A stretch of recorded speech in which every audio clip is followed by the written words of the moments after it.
Hello and welcome to episode 45 of Hitting the Bar, the football podcast. I'm Chris Carl. And I'm Geoff Saunders. And we are going to be talking all about what's happened in the world of football. But before we do, Geoff's trivia question for today. Okay, a simple one this week. What is the record win in English football? The record win. All right, so by how many goals? By the most goals? I mean, I want to say it's Tottenham because we beat Wigan many years ago, 9-1, but then... 9 isn't even close. Not even close. All right, we'll find out at the end of the show. But first of all, let's have a little look back at what's been happening. Shall we talk about your team, West Ham, first? Because they've had a couple of interesting games. Beat Chelsea. Beat Chelsea and deserved to, I thought. We played very well. The problem with that match was our defence is still sitting too deep. The whole team, in fact, sits too deep, invites the opposition on, so it looks as if we're always going to concede, and that's what happened in the second game. You know, against Newcastle, we're ahead twice in the match and conceded goals, but always looked like conceding. That's the problem I've got. There isn't even a soft press. There's nothing. It's just, we'll sit back.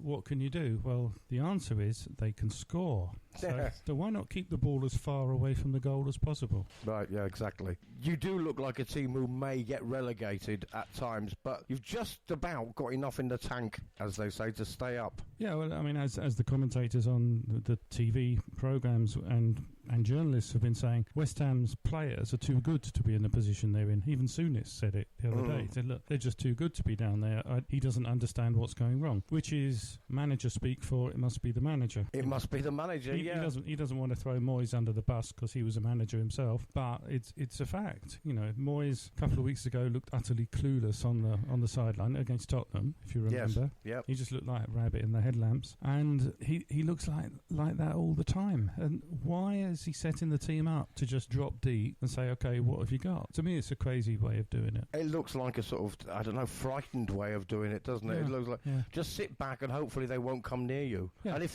they do, just try to kick it away. The thing which disappointed me most this season was his reaction to the Manchester City game where we lost 2-0. He punched the air. Yes, it was only 2-0. That is outrageous. He set the team up to defend, to lose by the least amount of goals, fewest number of goals. That's terrible. Yeah, that's incredible, Geoff. He punched the air because they hadn't lost badly. Yeah, he should have gone at that moment. For me, as a fan, I'd have said, get rid of him. Oh, exactly. That's Now, our friend Captain Kirk said, well, it just shows what a realist he is. No. Teams managed by Mourinho can do that because that's what Mourinho does. We're West Ham. We should go down fighting gloriously. We should lose 5-0, but look good doing it. But still trying to score a goal in the last seconds. Regarding Moyes and managers and West Ham, we've had this chat about West Ham and Pellegrini, who got sacked earlier in the season. Although you were in the top 10 and fighting for Europe very early on in the season, you even beat Chelsea at Chelsea. Yes. Then Fabianski, your very good goalkeeper, got injured, and then they sacked the manager and replaced him with the frightened David Moyes. Do you think now that was a mistake? Because I do, actually. Because I don't think you'd be any worse off now. That was my point. No, I don't think we'd be any worse off, but the team had clearly stopped playing for Pellegrini. But have they ever started playing for Moyes? No, that's it. They've never started playing for Moyes, no. We were okay. We're good against Chelsea, it has to be said. But with those players, you're always going to look good going forward. Keep the ball. You've got to start from the defence. You've got to be difficult to beat before you can be anything else. Unless you're Brazil in 1970, where I don't care how many goals you score, we're going to score 2 more than you. Let's have a game. But West Ham's attackers aren't that good. No, I don't think you're ever going to be able to compare them to Brazil or from any year, let alone 1970. But so West Ham are going to stay up, you think, because there are some very shocking teams around them. Well, just look at the bottom 5 and the number of points from the number of games played, and they've all got less than 1 point per game. That's that bad. So you've got to say, in the last 5 games, the most realistically any of them are going to get is 5 points. Yes. So if you get 3 points in one match, that's 3 games worth. Yeah, all in one go. Well, bulk shopping, yeah. That's going to be enough to keep you up. Yeah. And, West Ham had that result against Chelsea. Well, you've got 4 out of 6 in the last 2. 4 out of 6, so, okay. If we do as well as we've done for the rest of the season, we'll stay up. And then Bournemouth, who are probably your closest rivals, got nothing out of nothing. Nothing out of nothing, and they look like nothing too. Manchester United beat them very comfortably at the weekend, but it was one of those games where, okay, Manchester United played well, but you have to think who were they playing, and Bournemouth did make it very easy for them. They did, although Bournemouth did score first. They did, that's true. I mean, you just know, though, at that point, when I saw that goal go in, I thought, oh, poor Bournemouth. Yeah. You've gone and scored first, you've rattled the cage. You scored much too early. Yeah. I mean, let's talk about Manchester United, because, first of all, the national treasure, Marcus Rashford, great footballer, happy to have him in the England team, but Martial also getting on the score sheet, and Mason Greenwood, he's the one I want to look at, because he looks good, doesn't he? What a prospect he is. Yeah, he looks good. He just signed a new contract, hasn't he? But I mean, he's an academy player. You don't see that as often as you probably used to. You don't, and particularly from a team like Manchester United, who spent, that current squad, they spent £1 billion on. But what that will do for them is enable them to spend 50-60 million elsewhere in the team, where they do need strengthening, yeah. Up front, they look well sorted. Yeah. No, up front, though, I mean, they're just sensational. Yeah. And then I suppose, whatever you think of him, they have got Pogba there behind that front three. Yeah, but he hasn't done anything this season. No. I mean, he's not been any better than any average midfielder that you can point to in any Premier League team. No, he's certainly not lived up to potential or image or reputation or price. Not lived up to image and not lived up to price, no.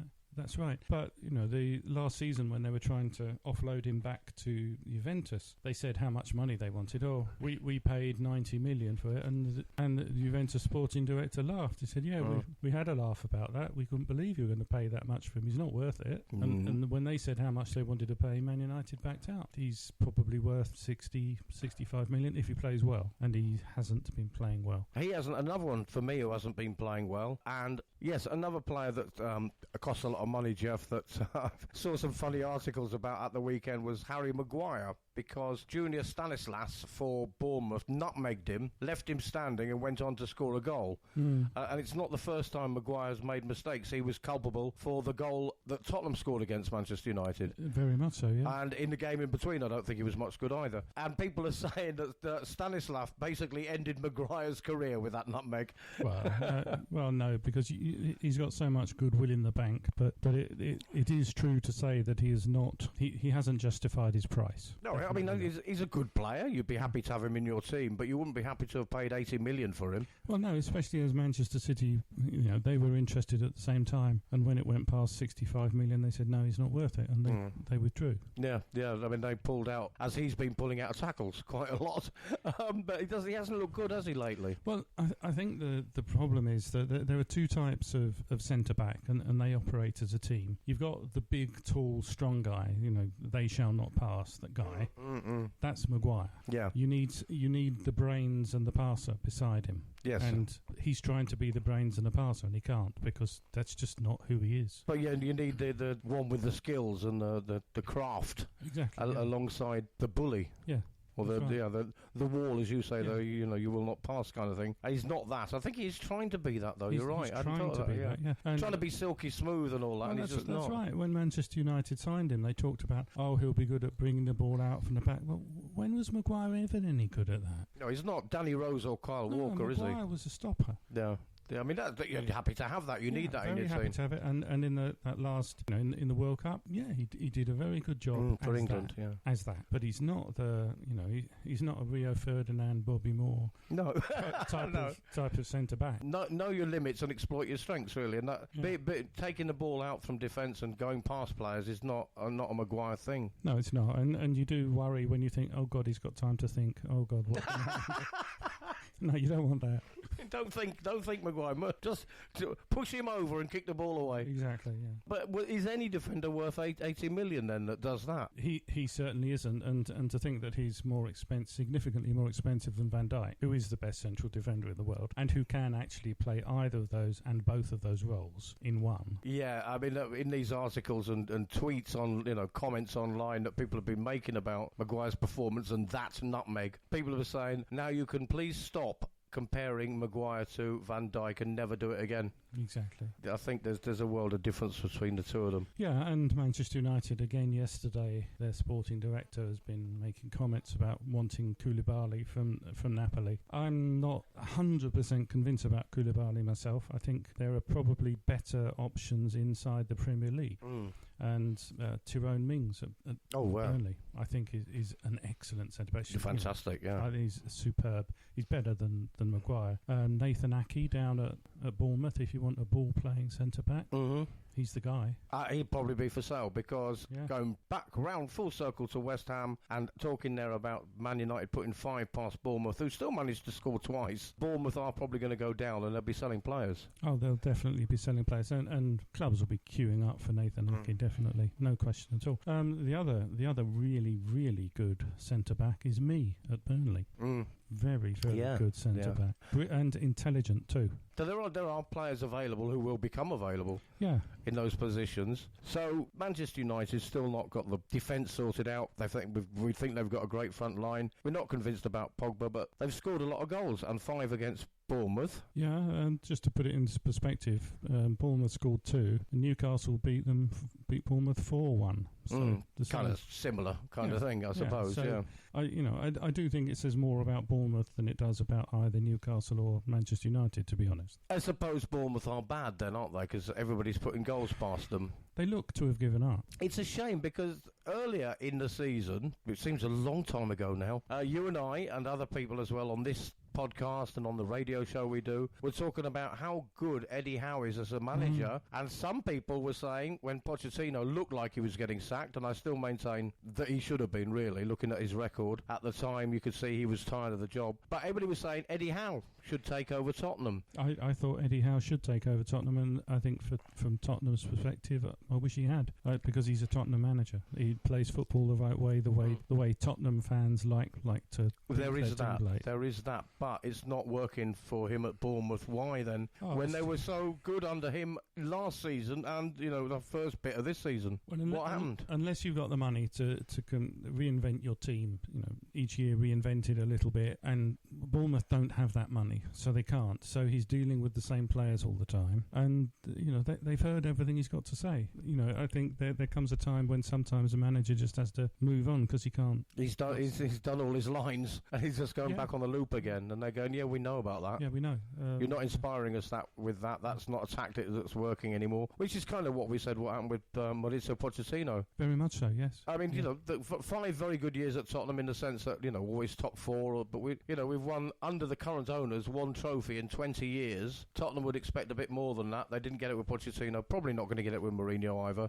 But there's another team that don't really invest in the team. But that's not on a Bournemouth level. That's right, and that's the point. And that is why Pochettino left. And everyone says, because Levy or Lewis wouldn't buy. It wasn't that they wouldn't buy, it's they wouldn't sell. They wouldn't get rid of the players. And the final argument, arguments plural, that Pochettino was having with them was about moving players out, not about, because Tottenham actually spent quite a lot of money in the summer. Yeah. You think Ndombele, Lo Celso, just as 2, Bergwijn, These are really good players. They spent the money, but they couldn't get rid of the other players because nobody would offer enough money for them. Yeah. Once you've decided you don't want the player, you've got to cut your losses and get them out. I think the problem at Tottenham at the moment, among other problems, is that squad is a little bit aging, both physically aging by age, but also they've been together a long time, not achieved anything together, and it is time to refresh. Now, as you say, they brought those 3 players in, but there's still a lot of players that possibly shouldn't be there anymore. Yes. I mean, I don't want to name names because I'll probably change my mind about which ones tomorrow. But Vertonghen and Lamela, there's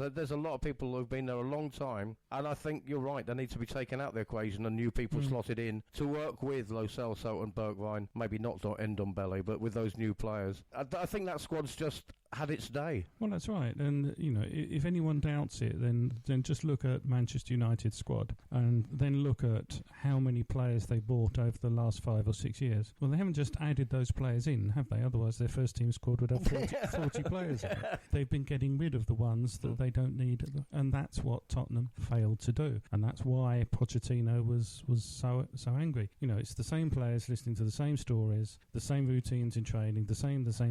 With the same players, round and round and round, yeah. I mean, you look, if you go back in the years, you look at Manchester United, as soon as Ferguson fell out with a player, gone. He was gone, yeah. As soon as a player started not living up to their potential, Diego Forlan, gone. Gone, yeah. They didn't hang around and say, well, maybe next year you'll get better, you know, we've spent 20 million on you. There are players at Tottenham who I've really enjoyed watching, but there does come a time when it's just all got to change, and I think Mourinho's the one for spending money. I think they've got to give him a big pot, but as you say, they've got to get rid of a lot. They've just got to say, you've got five you've got to get rid of. We're culling and get rid of people, and he's a man to do it, I think. Well, in that sense, the problem is it was Levy, acting on Lewis's orders, who would not allow Pochettino to do that. Pochettino was trying, but we can't get enough money for them. Look how long it took to get rid of Ericsson. Yeah, and don't you miss Ericsson now? And actually, yes, I know, the wrong one. Got rid of the wrong one, I suppose. But he hadn't been playing well for a long time. Right, he was tired and had enough. Yeah, he'd had enough. Yeah. All right, so Eddie Howe, we think is a good manager. He's just not had a chance to invest in that squad. All right, what about Newcastle then? Because you said they put 4 past Bournemouth. They put 2 past West Ham, who were in the league twice. What happened then? Well, we just defend too deep, and we've been doing it ever since Pellegrini left. Moyes, it's a defensive thing that managers do. Okay, if we get enough bodies behind the ball, we'll be safe. But actually, the opposite happens. You look at the goals that West Ham have conceded just since the lockdown finished. In every single instance, we've had more players behind the ball than the opposition. And sometimes you have too many players in your own penalty area, and they're sort of looking at you. Yeah, it can be. Yours, Claude. Oh, no. Oh, after you, sir. Yeah, and somebody nips in and says thanks very much, which is all the goals in the last couple of weeks have been, you're not going to kick it, okay, I will then. Bang, goal. It's funny the contrast and similarity, I suppose, between both our teams, because watching Tottenham, I see them passing the ball about, looking intelligent where they're passing the ball. They're being one-touch passes, they're not hanging on to it, each player, they're passing about, but actually going absolutely nowhere with it. Round and round and round. Yes. Not really being threatened by any team. I mean, I know we got beaten by Sheffield, and well beaten, but looking like they could hold on to the ball, but going round and round and round. And West Ham look like they can't get hold of the ball and are looking around and round for each other. Yeah. But both teams not getting any better, not any better than the other. They're both playing badly, but in a completely different way. Yeah, and I think for the same reason that both managers are, they're not just sort of yesterday's men in terms of tactics. They're the day before yesterday's men. They've missed out on the pressing revolution completely. Yeah. The closest Mourinho gets is a soft press when he can be bothered, and otherwise it's okay. It's like a basketball game.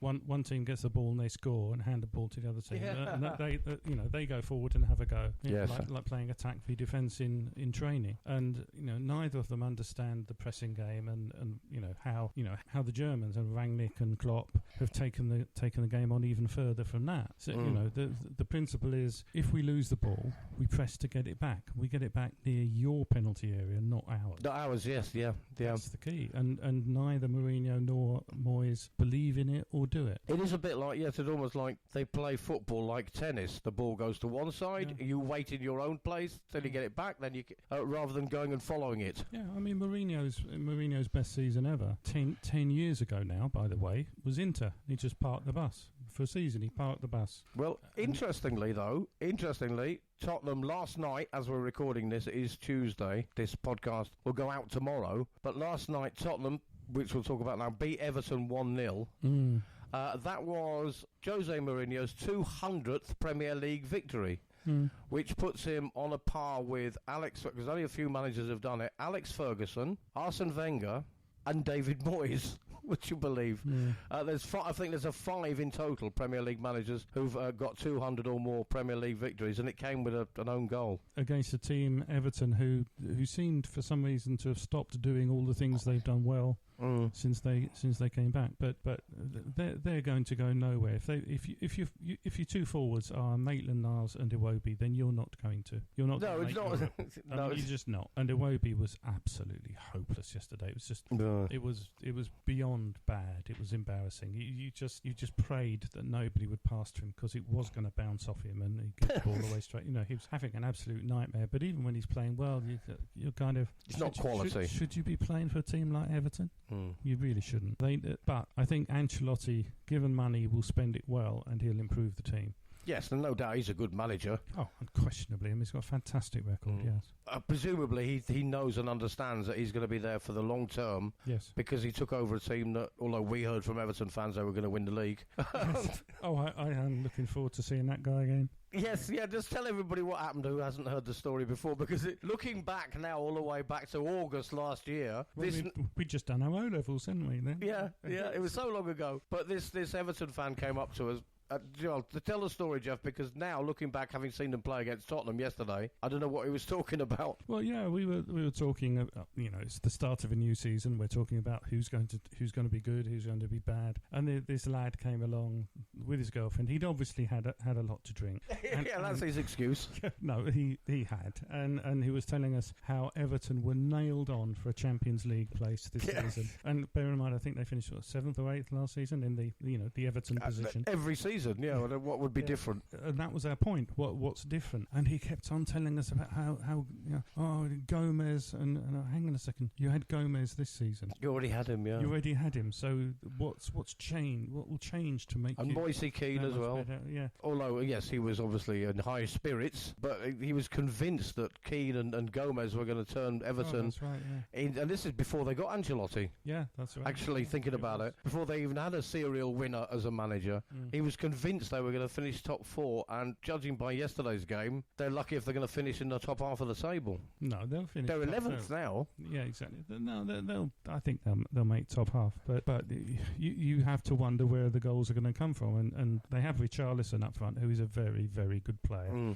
Richarlison doesn't lead the line. He's like the secondary guy. You need someone who's going to lead the line, and Richarlison plays off him and will score. Everton badly need that. Lloris, the Tottenham goalkeeper, was called into action maybe twice during the game, both because of Richarlison, actually. Both shots from him, right at the keeper, but still at least on target. And let's talk about Lloris then, because he and Son, the Tottenham striker, had a bit of an argument at half-time. They did, yeah. The story is that Son didn't track back fast enough to challenge an Everton attack, leaving the defenders open. That's the story. Apparently that's what he did against Sheffield. He left that, and it resulted in a goal. And so he did it again in this game, and Lloris had a go at him, went running the length of the field to confront him at half-time and pushed him in the back. And they had to be separated, and then they had a big hug at the end of the game, thankfully, because we won. That's best dealt with in the dressing room, I think. Yeah, I mean, it was in front of the cameras, not in front of the crowd, because there wasn't one, but in front of the cameras. But it's nice that Lloris appeared to care that much, because he has some of his performances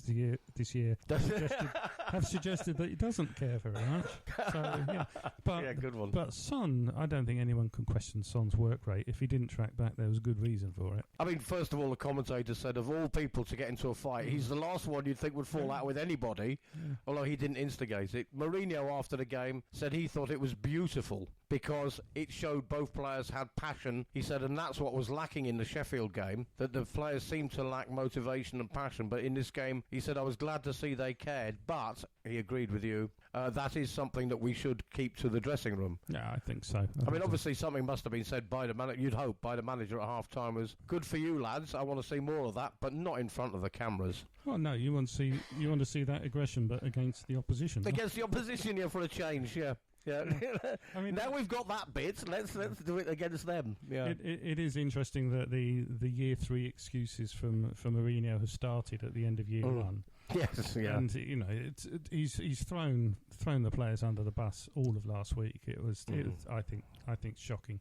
He knows that he can't turn around to Levy and say these players aren't good enough, because he very publicly at the start said they were. Yeah, that's fallen back on him, hasn't it? But now it's lack of heart and motivation and lack of effort is what he's now saying as his excuse to clear out players and spend a lot of money. But if you're saying there's lack of motivation and you're the manager and you're responsible for the motivation, you are the motivator. Yeah, that's not great actually. It was quite funny. I mean, all managers do it, and I know he's famous for it. But last week before this game, he was complaining that there was too long a gap between games and his players were sitting around doing nothing. And this week? And last night after the game, he was asked by Spurs TV, so you've got, Newcastle coming up, then the North London derby on Sunday, and then you've got another game that, 2 days after that, and he goes, yes, 2 days, so many games. You go, well, you can't have it every which way but, can you? No, he was complaining that the gap was too long, and now he's complaining the gap's too short. I don't know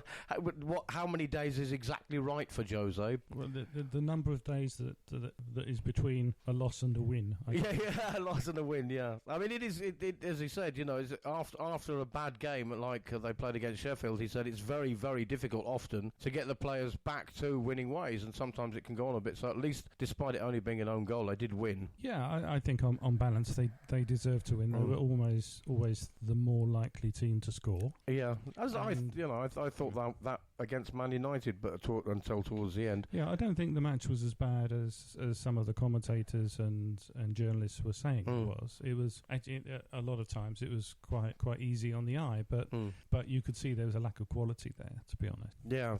Well, Tottenham have got the North London derby coming up, and after Tottenham lost against Sheffield United, Arsenal, the actual club themselves, on social media posted a highlight of Arsenal beating Sheffield United at Sheffield in the FA Cup, saying, "Ha ha, it's not easy to beat Sheffield United." And Mourinho said, "What is it about Arsenal that they are obsessed?" Basically, he said they are obsessed with Tottenham. If you're talking about another team, then you're probably having the same problems as they are, because if you're in first spot, you probably don't say very much about other teams. And that is something, as a Tottenham fan, I've noticed quite a lot with Arsenal fans. Maybe I'm biased, but have you noticed that? No, I've noticed the same thing. Yeah, it is disappointing. I mean, what's come out from the Wanderers in the last few weeks? The gardener telling everybody how great he is. Well, they have won quite a few games. Me. There is, and I am and me. They've signed one of their youth team players, Saka. Yeah. Okay. Well, big fanfare about that. That's quite normal. Okay. Fine. And we beat Sheffield United and you didn't.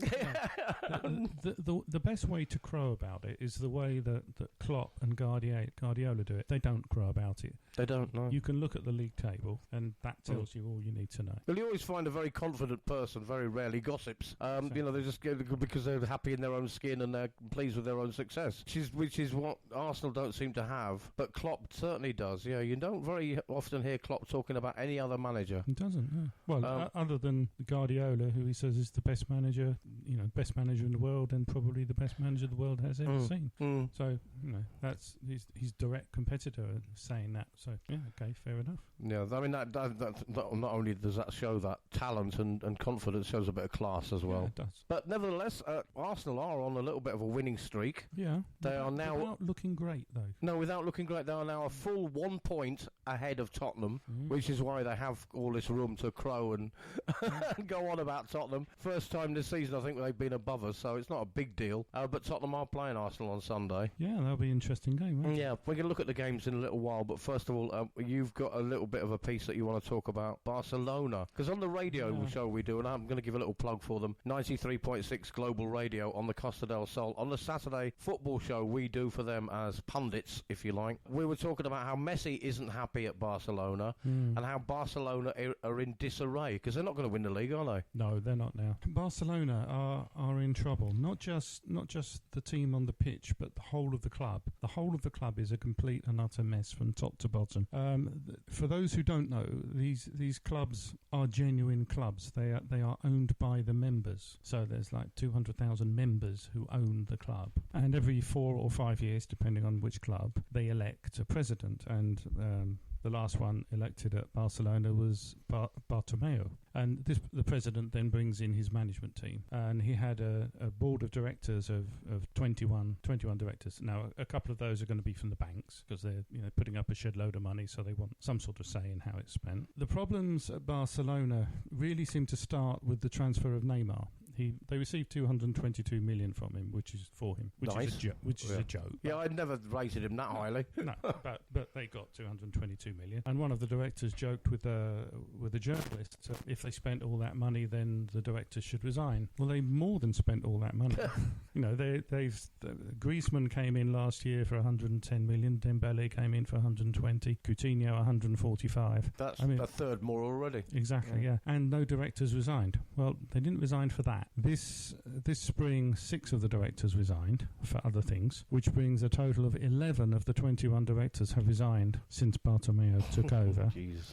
They ran essentially a radio show on the internet attacking their own players, which is what has caused the upset with Messi, because he thought that was a disgrace, and is quite clearly right. It is a disgrace. Abidal then got on the wrong side of Messi by seeming to agree. Now, the way we know he seemed to agree was that he said he did. That's always a giveaway. Yeah, but afterwards he said, "Oh no, I didn't mean that." But the words were very clear. Yes.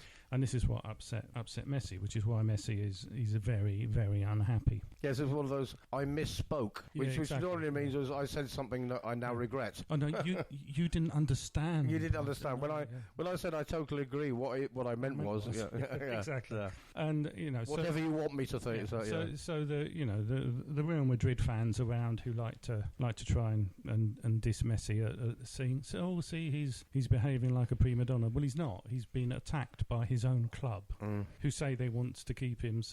And it is a total mess. They got rid of Valverde, who he was got rid of because he didn't seem terribly positive in press conferences. But actually, there's a very good football brain there, and they'd quite happily have him back now.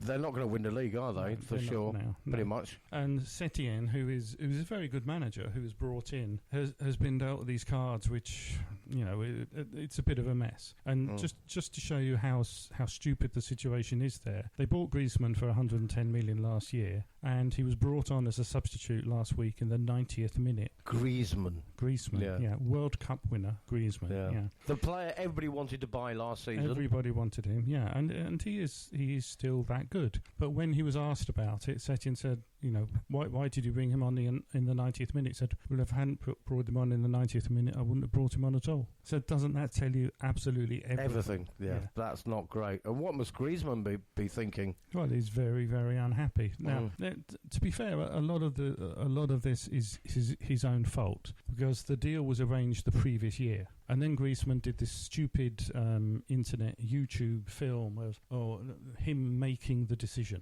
And I think it might have been called The Decision, and it was this film of him making it and deciding to stay at Atletico for one more season.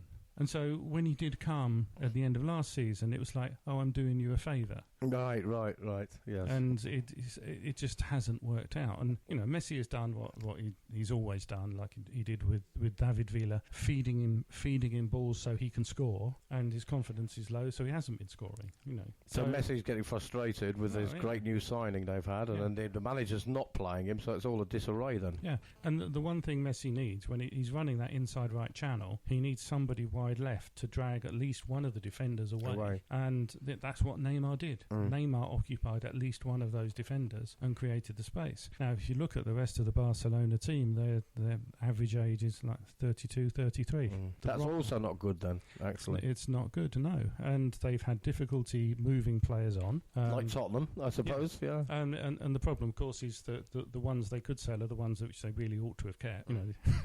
Nobody wants your bad players; they want your good ones. Well, true, obviously. So it looks as if there's a rebuilding job to do. I mean, they do have some great youngsters coming through. I mean, Ansu Fati is going to be... he's just going to be incredible. One of the greatest ever players. Yeah, and he's only 17, isn't he? So 17, yeah. They've got a few... If they can hang on to him... Well, I don't think there's any question they'll hang on to him. But, Ricky Puig as well, 20 years old.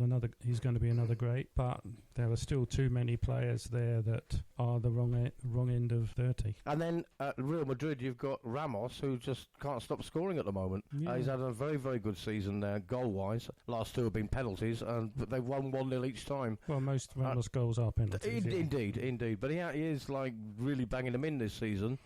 I think they're 4 points clear, and they're the better team. And Barcelona, unquestionably, yeah. From what you've said about all this behind-the-scenes stuff and on the pitch, or not on the pitch in Griezmann's case, that's not going to change anytime soon. I don't think so, no. It's quite interesting that they have these elections. I was thinking while you were talking about that, explaining it to us, I was thinking, how can you run a business when it's people, you have to elect the board every 5 years, but then I realised that's what democracy does, and people run an entire country for 5 years, so if it's good enough for that, it's good enough for a club, I guess. Yeah, and what it tells you is that the managers that they offered the job to last year, Xavi, Koeman and Pochettino, were probably all right. They said no. Oh, yeah, actually, yeah. I mean, Pochettino was always going to say no to Barcelona anyway. No matter what they offered him, he would be not be tempted to that. I cannot imagine any situation where Pochettino would go to Barcelona. No. But the point being, all the others turned it down, and they were right for their own reasons. Yeah. And for those reasons, really. Yes, exactly. It was, and Xavi did say, he was very honest about it. He said, now is not the right time. And people said, what, for you? I said, no.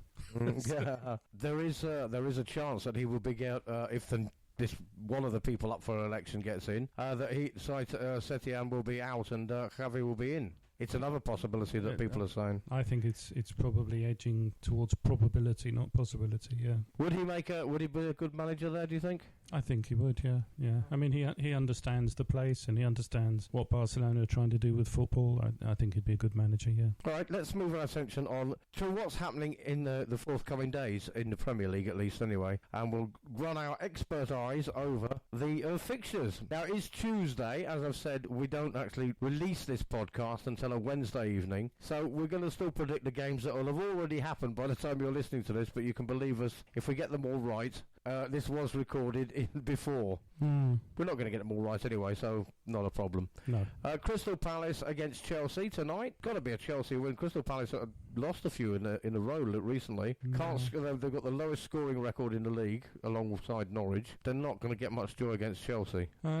You'd think not, but I'll go for a draw. You're going for a draw? All right, I think I am going to go for a Chelsea win. Watford against Norwich. Watford, again, one of those teams that have sort of faded away and in a bit of trouble. Norwich, we think, are already relegated. I think so. I think that's a Watford win. That's a Watford win, which would be great for them. Arsenal against Leicester, who've started to win again. Jamie Vardy's got his 100 goals, Yeah, he's got 101 goals in the league now, puts him in the 100 club, along with Thierry Henry and Ian Wright and all these other people, but obviously he started late in the league. He started 26 years old before he got in the Premier League, Jamie Vardy. So, and he hadn't scored in the last 10 games, and now he's got 2 back, so he's got back into winning ways. Leicester are away at Arsenal. Obviously I want to see Leicester win that, but I don't see it. Draw for me. I'll go for the Leicester win. All right then. Okay, good. Nobody's going for Arsenal in that one, but they have turned things around there. Wednesday, Man City against Newcastle. City win. Sheffield United against Wolverhampton Wanderers. Oh, that'll be a tough game. I think that's a draw. Those two are so close in the league and have been all the way through. Yeah, logically it should be a draw, but a draw is the least common result. So, we keep going for draws, don't we? Keep going for draws. Why don't win the lottery? Sheffield United to win. Sheffield to win. West Ham, the Clarets against the Clarets. West Ham against Burnley. Draw. It may be the least common score, but not for West Ham, possibly. No. And Brighton against Liverpool. Liverpool to win. Liverpool win. Thursday, Bournemouth against Tottenham. Tottenham win. I think they will win that. Everton against Southampton. Ooh. Southampton win. I'd like to see that. Aston Villa against Manchester United. 3-0 to United. Manchester United win, yeah. On Saturday, we've got Norwich against West Ham in action again. You've got to win that one against Norwich. Everybody's winning. Yeah. Watford against Newcastle, draw. Watford win. Liverpool Burnley. Liverpool win. Sheffield United Chelsea. Ooh. Chelsea win. Yeah, I'll go for Chelsea win, yeah. Chelsea win for that one. And Brighton against Man City. City win, we think, yeah. Wolves against Everton also at the weekend. Wolves win for me. Win, yeah. Yeah, I think Everton have lost it a little bit. Aston Villa against Palace. Palace win. Ooh. Think about the position Villa will win. I'll go for a Villa win. A Villa win? Just making it more and more squeaky bum time, as Ferguson used to call it towards the end of the season. Made it a little bit more difficult for you and Bournemouth if Villa win. It's Villa who've got something on the game, haven't they? Yeah. Palace don't care. they're safe. They are safe. Villa must win it. Yeah, I mean, Palace up until a couple of games ago could have been challenging for Europe, but they've kind of slipped back, haven't they? And then the game whose name thee shall not speak, Tottenham against Arsenal, the North London derby as they call it. Well, and I hope a Tottenham win, but you know. You do, okay. But I think that's such a difficult one to call. It's a very difficult one, especially because derbies are the ones where you get the crowd behind you. There's no crowd there at all. It's going to be really weird. And derbies do tend to end in draws. I mean, I don't know. Arsenal have started to win games quite a lot lately. Tottenham not very convincing at all. Yeah. Even if they're not understanding and following the manager, either side, actually, I think they'll want to come out for that one. I'll say Arsenal, a Wanderers win because I don't want it to happen. Because you don't want it to happen, and I'm saying nothing. Bournemouth against Leicester. Leicester win. Man United against Southampton on Monday. Man United win. And then next Tuesday, this time next week, Chelsea against Norwich. Chelsea win. Chelsea win. Those are our predictions. Time for the answer, well, the question and the answer to Geoff's trivia question. Okay, the question was, what is the highest scoring win in English football history? Right. We know that recently when Leicester beat Southampton 9-0 away, that was the highest away score. Yeah. But you said it's much more than that. It is. Two teams have both won 13-0.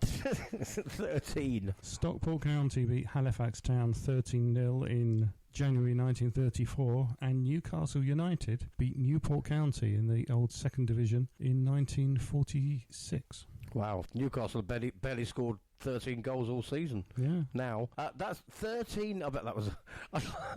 you just can't imagine what the other manager, the nil manager, said to his team when they were 10 down, let alone 13. Yeah, and the highest win in the top division was West Brom 12-0 against Darwin, who I'm pretty sure don't exist anymore. Darwin is wow. The moors outside Blackburn, the Darwin Moors. So Darwin was one of those early professional teams. Wow, they lost 12-0. They lost 12-0 in 1892. To West Bromwich Albion, who could be coming back into the Premier League. Yeah, they're looking good, aren't they? They are looking good, along with Leeds United. Leeds, yeah, they weren't out of the Premier League for very long, were they, West Brom? Yeah. I mean, that's why they call them boing baggies, isn't it? Because they keep bouncing up and down between the two leagues. All right, that's all we've got time for. We'll be back next week. I'm Chris Carl. And I'm Geoff Saunders. And that was Hitting the Bar, the football podcast.